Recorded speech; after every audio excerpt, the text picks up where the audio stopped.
it's Barbara from Vienna, Austria, and I'm here today with a little video about yet another different kind of book binding which I wanted to try, and I've been inspired by two different videos. One is from Susie from Shabby Soul, and one is from Wendy's Journal Adventure. Susie calls it the tab book binding, while Wendy calls it the hinged book binding. I'm not sure yet what I'm gonna call it, but it doesn't matter what the name is. I wanted to try it out. I was very inspired by both of their absolutely gorgeous results. Very different, both in each of their styles. I will link both of their videos below.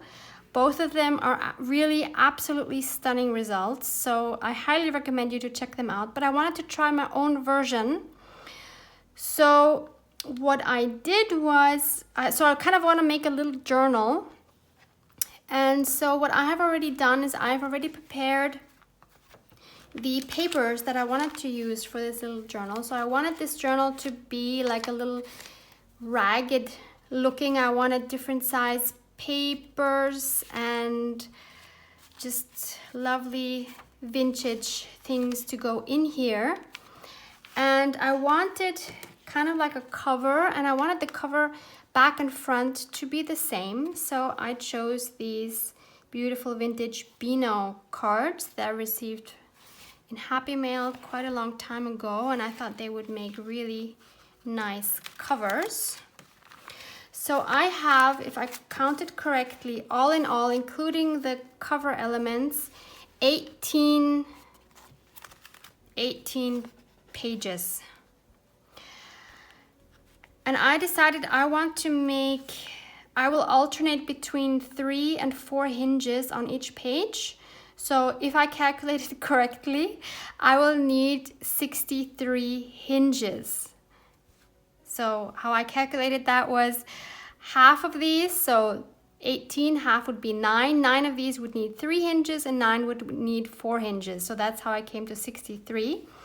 And I have cut up some fabric tape or fabric washi, whatever you want to call it. I've cut this into small pieces, and I try to cut them pretty much the same, but I didn't have enough in one style, so I was able to find 63 in various different neutral styles. So actually I think it would be cute to mix them up anyway, as long as they kind of are in the same color range. So I thought that might be cute.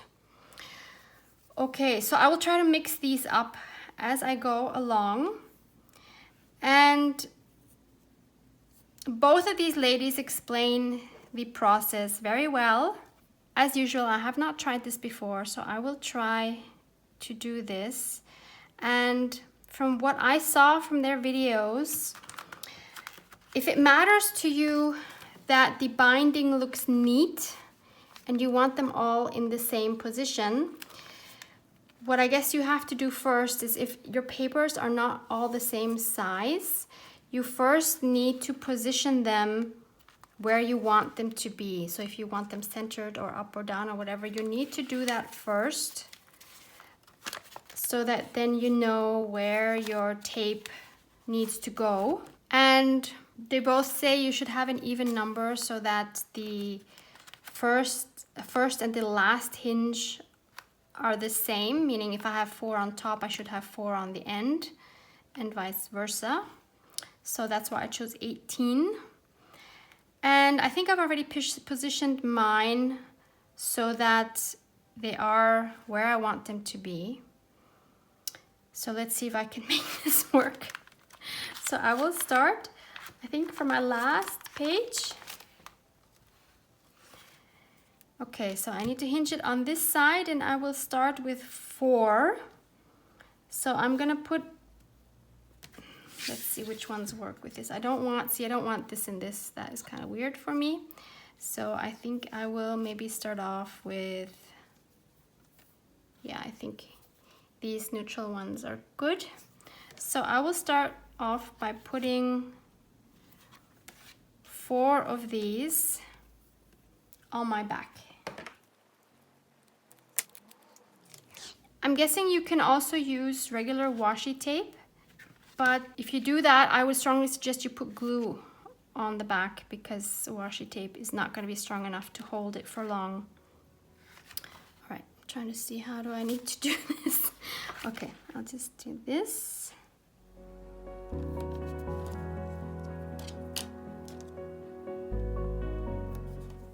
And of course you can easily vary the size. So if you want a bigger book, then you just add more, you put more pieces of tape, and if you want a smaller book, you put less pieces of tape. So I love how flexible this binding is.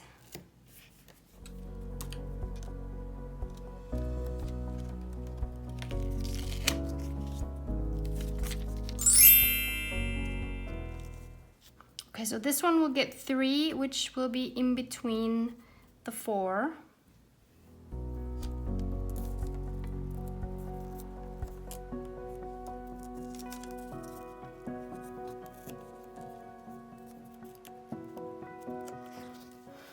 Okay, and now I have to bend the 4 over this piece.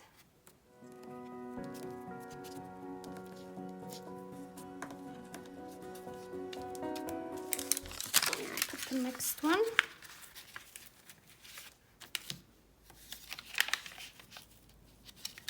And I'm going to try to put them right exactly where the other ones are.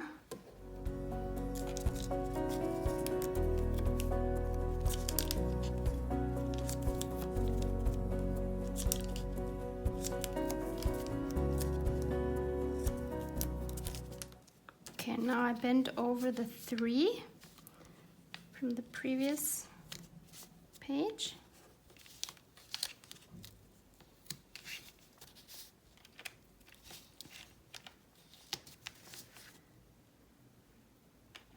Okay, next one.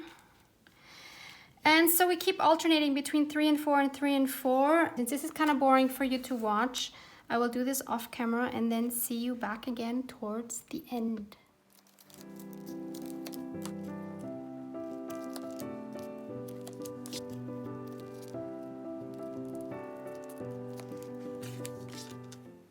So I'm ready to put the cover on, and what I totally didn't calculate is that of course the last one is not gonna need any of these. So I actually have 3 left over, so I would have only needed 60. Oh well, so these are not the ones I wanted to have on my cover, but it's okay, we're just gonna go with it. And that's it, so that's 18 pages. So this is what the binding looks like. And let me just fold these in. There's 2 here that need to be folded up. I did this one wrong way around. It's okay. So this is what it looks like from the side. Let's see how it looks, and let's see, because the cool thing about this is it opens absolutely flat. Wherever you open it, that's really cool. So let me give you a quick flip through of what this looks like now.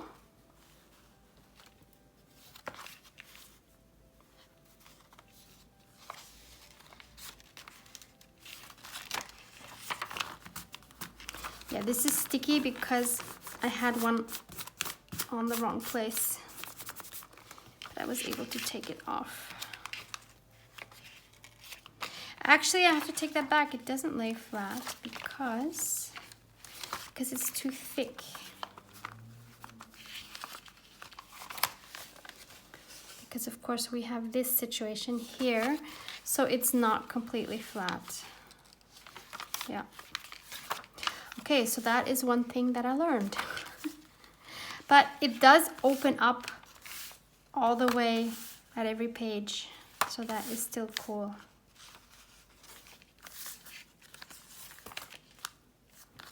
Some envelope here. Some tea-dyed book pages. Old calendar page from 1954. Coffee-dyed paper.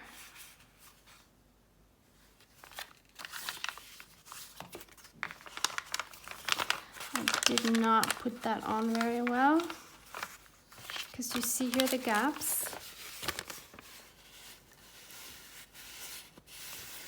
So you need to be sure that it's on snug when you do it. But hey, it's my first time. I still think it's cool. And you see here always it's like the 3 match up and the 4 match up. That's kind of fun too. There's an old vintage receipt. And there's our back cover. So I think it's really fun. It's a great way to do a little journal. Maybe I wouldn't make a huge journal with this. Maybe I was already kind of pushing it with 18 pages. But I'm really loving this. It's such a fun way to do an easy no-sew binding. Another option for you. Love it. So I guess next we will be doing some decorations, because obviously this needs a lot of work. So I thought we'd work on the cover first, and I want to make this cover a little bit more dimensional than I usually would. And I found these Tim Holtz figures in my stash. These came in a Happy Mail to me, and I've been hoarding them for quite a while. So I think now would be a good opportunity to use one of these. So let's see if one of these will actually work with the size that we have. And he would be okay, even though he goes over the Beano word, but actually that doesn't bother me. So he is an option. These kids are adorable, and I really love how they look here. But for a journal that I'm making in May, they are they are a bit too wintry for the weather right now. So I mean, I really love them on this, I must say. They would be perfect. I need to think about that. And then the third option is these two lovely ladies, which also are perfect in my eyes. The size is perfect. They look really good here. So what do I do? Tell me, what do I do? No, I have to go with the ladies. It's, yeah, that's a good choice. These are awesome. Okay, and then I did want to do some more for the background. And I also was thinking of adding some metal elements. Maybe, I don't know. I have, for example, I have these brads here, which I will link below for you. I think they're really nice. So they're these, they look like, what is it, brass or copper? Copper, I think, right? And they come together with some round ones in a package. Let me show you what a round one looks like so that you know. So I think you get a mixture of the round ones and the square ones. And they're both really cool. I think there's like 10 in a package or something. But I think for this one, I would want to use the round one, the square ones. And I was thinking of putting them on the edges, but actually now looking at it, I don't want to do that. No. Decided against it. Okay, so next I want to add some layers behind them. Although I kind of like them just as they are, because the numbers picking out are really cool. But let's give it a try. Let's see what it would look like. And I have some pieces here that I took out. Always love some cheesecloth. So this is coffee dyed cheesecloth. I will link some cheesecloth down below for you as well from AliExpress. The question is, do I like that? I don't know.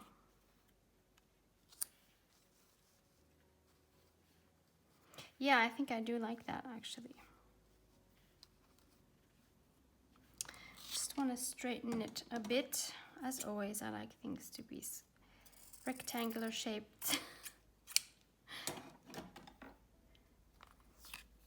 And this missing piece here would normally really bother me, but I think it's okay because it's covered up nicely.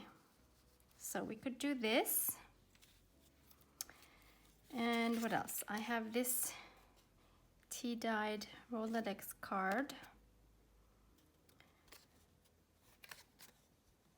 I'm kind of hesitant to cover this because actually it's really nice, but I do want to see what it would look like if I add more layers.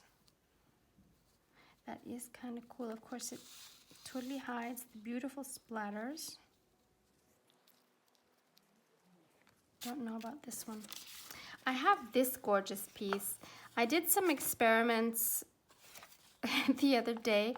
So this is regular coffee dyed paper like this. And then I was playing around. I have just recently got some alcohol inks for the first time. And I got the butterscotch and the caramel.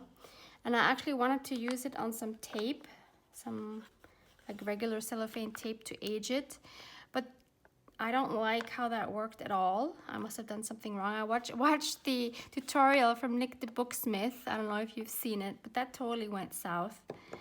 So that didn't work, but I played around it with these on paper, and I added some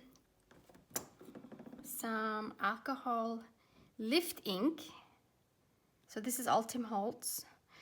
And I put that in this spray bottle. And then I just put the ink around and I sprayed around, and I don't know what happened or what I did. I thought it was a total mess, and I totally gave up on it. But now that it's dry, it's absolutely gorgeous. I mean, I couldn't have made this on purpose if I wanted to. So maybe we want to use a piece of that. I do love these dark spots especially. So maybe if I tear a piece.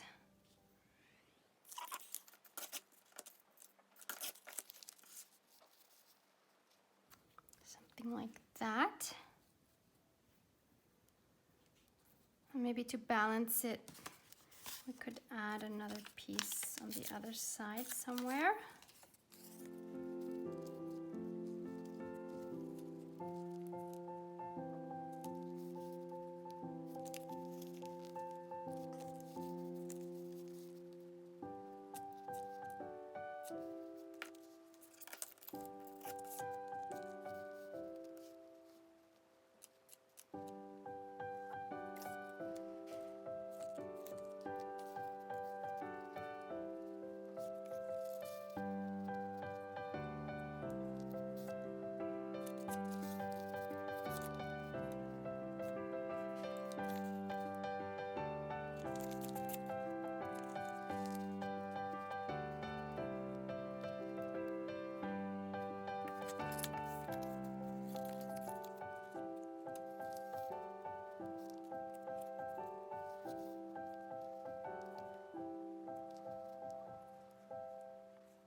Sometimes less is more.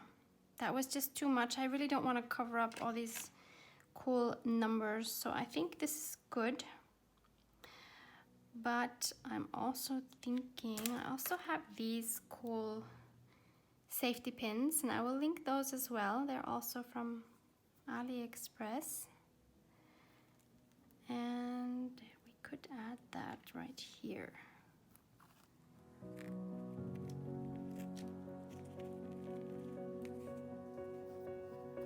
Yep, I do like that.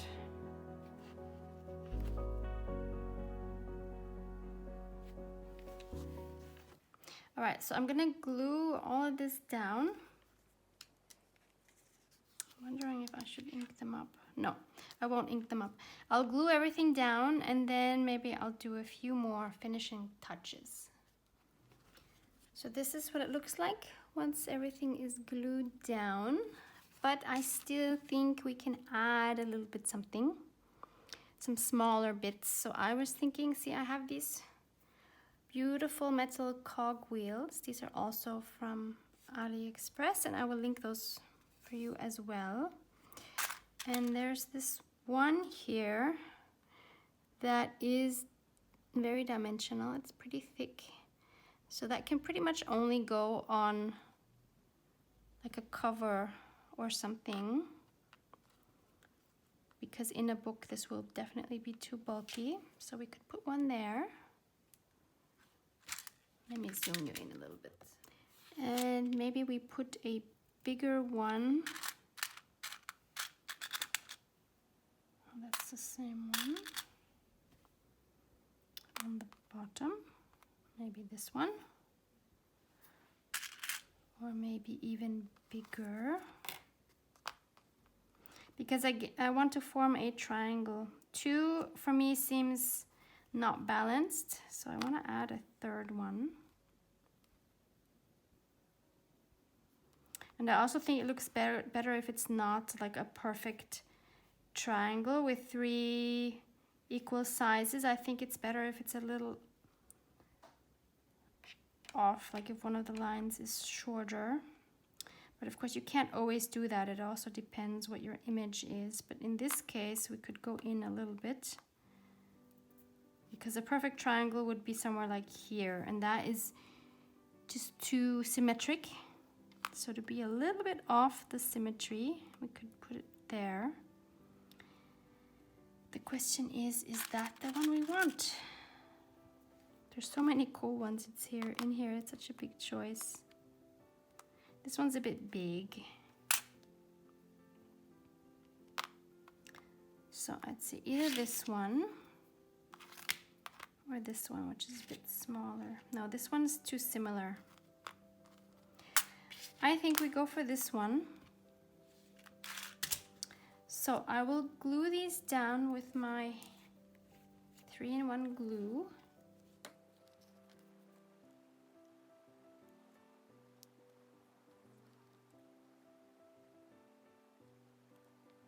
And to add a little bit more depth, I'm gonna use some ink. This is like calligraphy ink. This is burnt sienna. And let's see, if we add some of this, I think it will just add a bit more depth and dimension. I love adding it over the cheesecloth.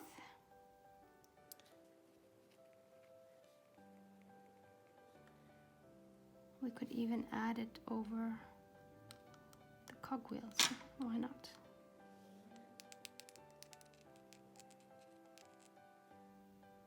Just to make it look a bit more grungy. Okay, anywhere else? There. Don't want to go overboard, but it does look really nice and grungy.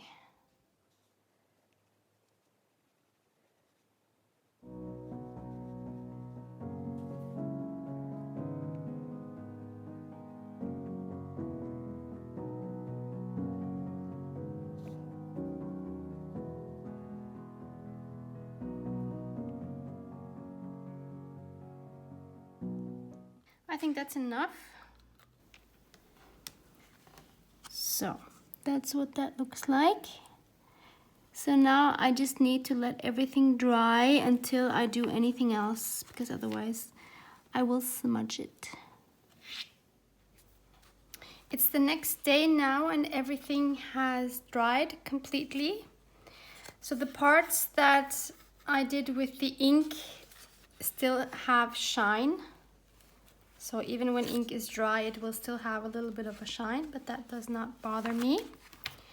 And one more thing I wanted to add was, I've showed this in another video. I bought these from IKEA a while ago. They're these golden bulldog clips. I think they're really cute. And I thought I would add one to the cover, but of course I don't want to add it as shiny as it is.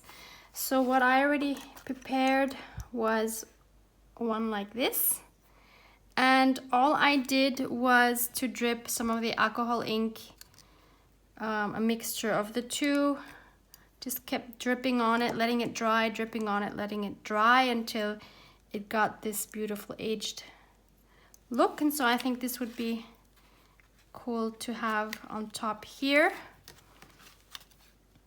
And then that way also I can maybe clip something on the inside, but of course we don't want to leave the inside cover blank like this.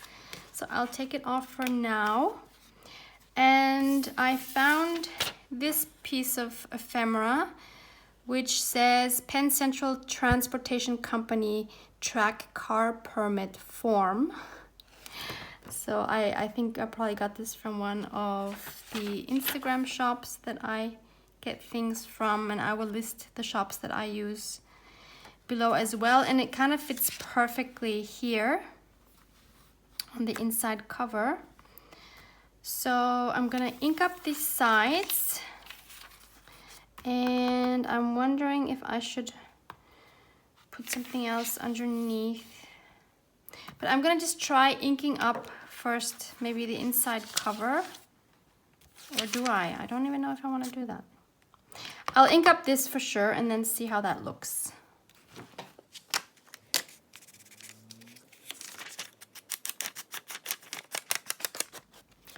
I'm going to just glue this on the back side.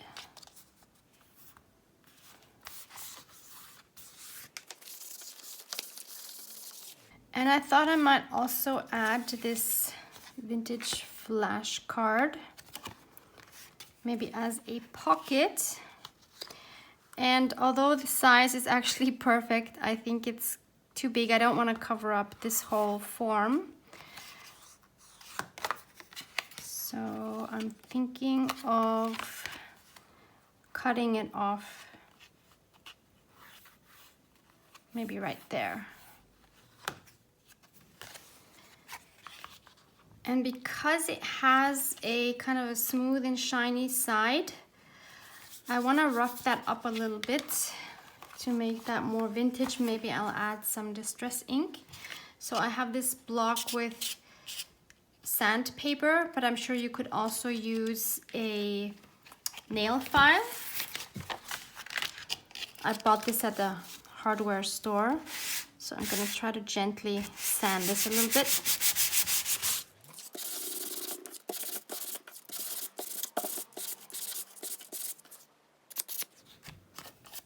Now you see the shine is gone, and also it looks a lot more scruffed up, so that's perfect. Is that a word? I don't know. I think you know what I mean though.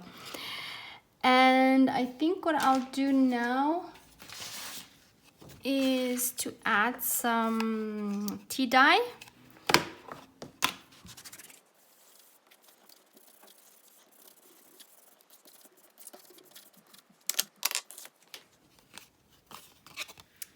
Like that, a lot better. Let's see how that looks on our inside cover now. Yes, I like it. And now we can just glue that on both sides and make that into a tuck spot.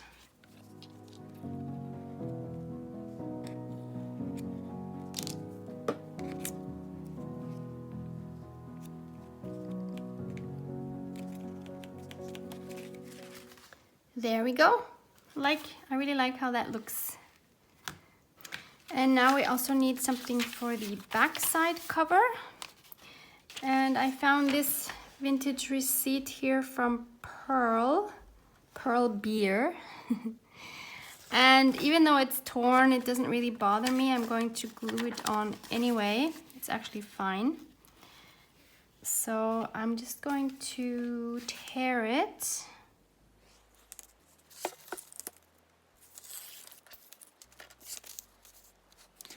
And I'll distress the edges with vintage photo and then just glue that on.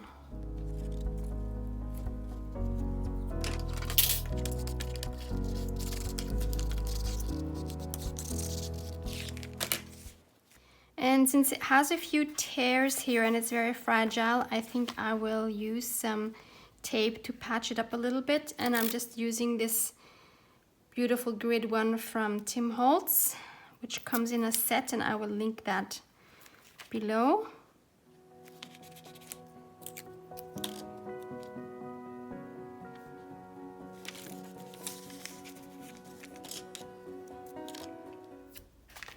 add some up here too.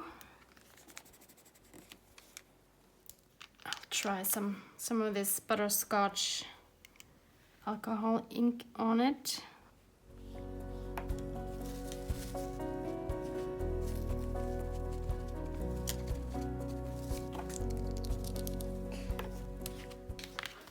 Okay, that definitely gives it a little more aged look. Once that will dry, that will look even better.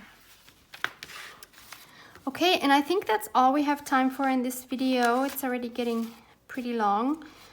So I guess I'll continue decorating this in another video. I hope you're interested to see that.